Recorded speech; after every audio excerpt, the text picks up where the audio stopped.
Hey, how's it going, everybody? I'm coming to you today on the heels of some super exciting stuff with Tesla specifically, talking about the Cybertruck. We can't get past it. I know you can't. You've got to be inundated with videos right now, and we're going to dive into it a little bit, talk about some of the pros and cons of it, some of the things that we're excited about just as Tesla fans, and a few things like that. And then also talk about a couple of little things, little tweaks that Tesla's doing to sort of bring all of their cars up to the same level. And I'm talking about some of the changes that they're doing for some of the older models. And then also let's dive into that federal tax credit. So sit back, relax. You guys are watching the Tall Tesla Guy.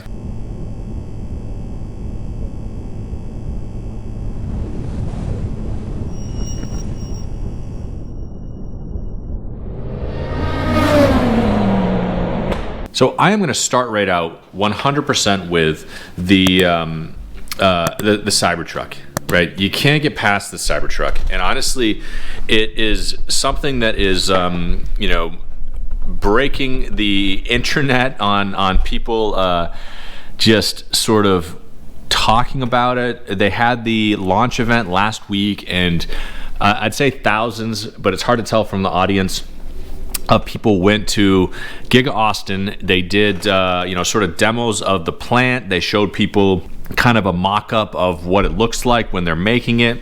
And then people were able to engage with the vehicle. They could get in it. They could test drive it if you waited in line long enough. You could get a feel for what the vehicle was actually like. And more importantly, see an actual physical one in the real world that is not only something that they made as sort of a prototype, but something that people were actually going to drive away with. They actually did a launch event at the end, and we'll talk about that in a second, where people got in their cars and drove away. So people waited and waited and waited as they toured the factory, Giga Austin, and then finally Elon came on the stage, did some typical Elon theatrics, including jumping in the back of a truck, pronounced to the audience that it's finally here, your life-changing moment is finally here, and then people were able to look and see this Cybertruck. It's not something that we'd add to the fleet. It would be majorly a head turner in my area, no doubt, and there is something that goes along with Teslas where you get excited about the fact that you have something that not everybody has, in addition to something that's super fun to drive. However, I can't see a practical use for it in my life now. Now, I can't say I win this lottery coming up here that I won't go ahead and get one just to put in our third or fourth garage. But until that happens, I would say it's probably not going to be in my future. However, I'm excited at the changes that Tesla's doing. I'm excited at some of the things that they're doing to, better prepare people for the future, that he's actually following through with something that he said years ago, being the launch of the Cybertruck. And it shows sort of the innovation and the, what Tesla is doing to try to change things.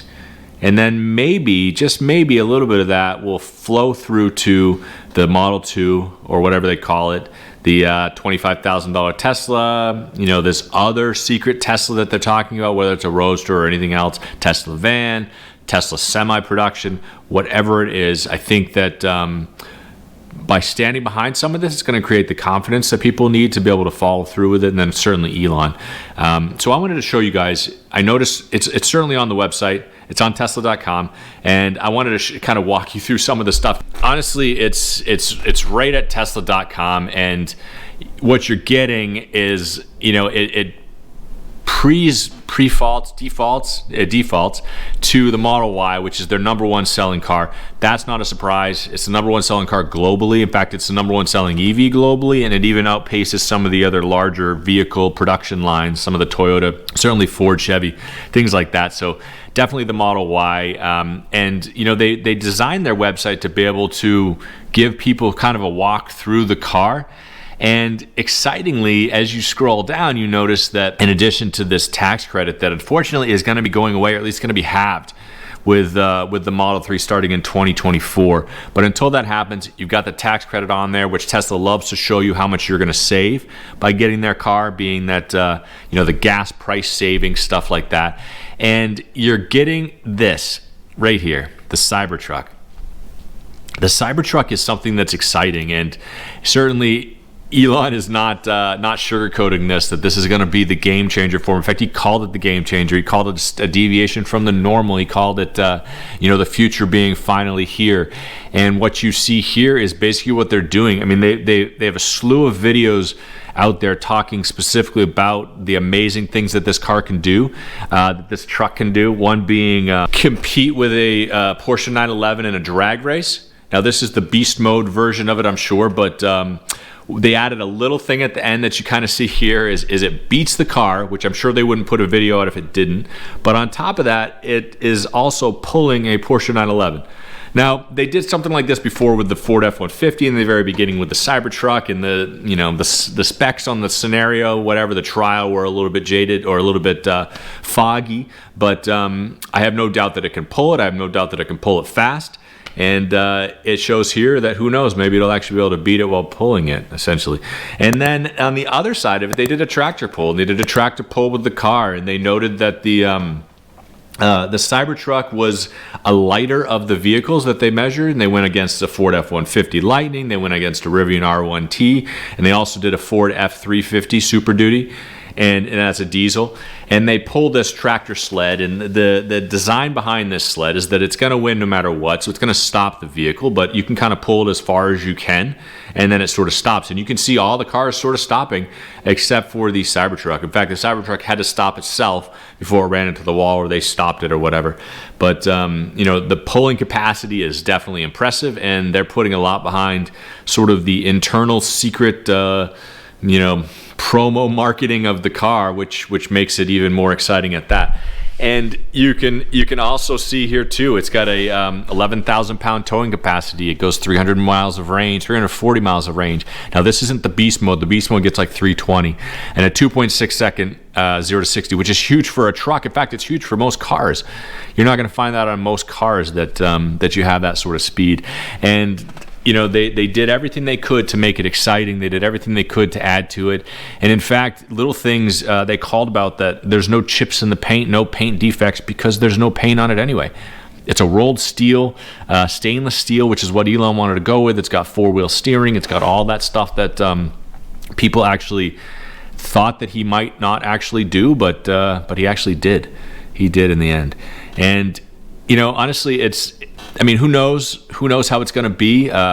They had 500,000 orders the first couple weeks of the car back a couple years ago when they launched it. It went well over 1 million. They're over 2 million orders, I believe, now. People noted that you can actually cancel your order, so who knows if they'll actually take delivery, but I think now they're starting to pump it out. And they gave 10 people their car at the event, made them drive away with it. In fact, Elon drove one of them away.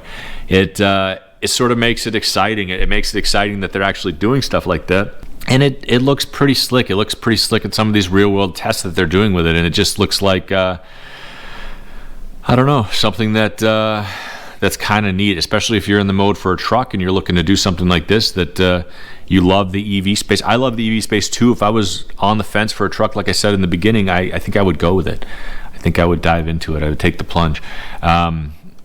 I would have to kind of hide it in the garage because my wife hates it, but either way, it would be nice to sort of have that. And then, I wanted to talk a little bit about it too. I mean, I could go on for days about the Cybertruck. I mean, they're inundating us with information about it, inundating us with, cool things that it can do, cool things and places that it can be, and that sort of stuff. And then, certainly the videos and everything that they're kind of doing to promote it. Bi-directional power, which is a huge thing. You'll be able to charge your house with it, plug it into your house. At least it's got the capability to do it, whether or not they actually go with it. But either way, it's exciting. It's exciting to see some of these videos, and it's just really exciting some of the stuff that they're able to do to the car. And they are definitely inundating you with everything that could possibly be changing on it, from towing capacity to sport mode to weight distribution, everything. It's just really exciting to kind of see, and it's exciting to see what they're going to do with it or where they're going to take it. But I'm excited for it too, and who knows? Like I said, maybe it'll end up in my garage one day, and it'll be in there with a sheet over it to hide it from everybody else. But sort of let me know what you guys think. Let me know what you guys think. Does this change any of your thoughts on this? Does this change what you think about the car? I mean, it is really pretty. I'm not going to lie to you. It's got the panoramic roof and everything like that. Does that change the way that you sort of feel about the vehicle? You know, what it can do, what it can do for you, that kind of thing. It's hard to say. It's hard to say where it'll fit in. We've seen some of them in the wild, even where I live, but it was kind of in passing, and they even said they were just testing it. So I'm waiting for my neighbor to have one. I want to see how it fits in the garage, parking spaces, that sort of thing. And until we get to that point, it'll be hard to say. But either way, it's pretty neat to see. It's pretty neat to experience, and yeah, and all that sort of stuff. So I really appreciate you guys tuning in, watching the videos, checking out with the channel, that sort of thing, and following, subscribing, such. But I hope you guys are having a fantastic day, week, month so far, getting into whatever holiday you celebrate, if that's a thing. If not, that you're able to put a smile on your face and that you're staying safe out there. Thanks for watching, everybody.